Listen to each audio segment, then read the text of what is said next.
Hello and welcome to a quick video on how to find the sum of a series of numbers in Excel.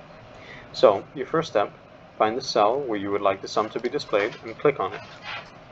Now, in the equation bar, go ahead and press equal and write sum. By writing the equal sign, you've told Excel that you are creating a formula, and by writing the word sum, you've told Excel what formula you'd like to use, which is the sum of various numbers. Then you're going to go ahead and open a pair of parentheses. Inside the parentheses, you're going to tell Excel which cells you'd like to add together. So the first cell here that I'd like to add, I'm trying to calculate how much I've spent throughout the entire year. The first cell will be January's expenses. January's expenses are in cell C3. C3. So I'm going to write C3. You can see that Excel highlights it for me, so I can double check to make sure that it's correct.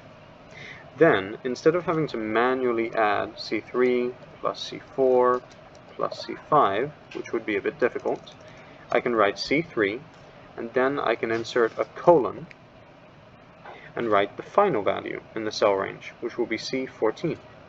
C14. You can see that Excel automatically highlights all of these values. Then I close the parentheses to delineate the ends of my formula. Once again, the colon is the shortcut for adding together a lot of different numbers within one range.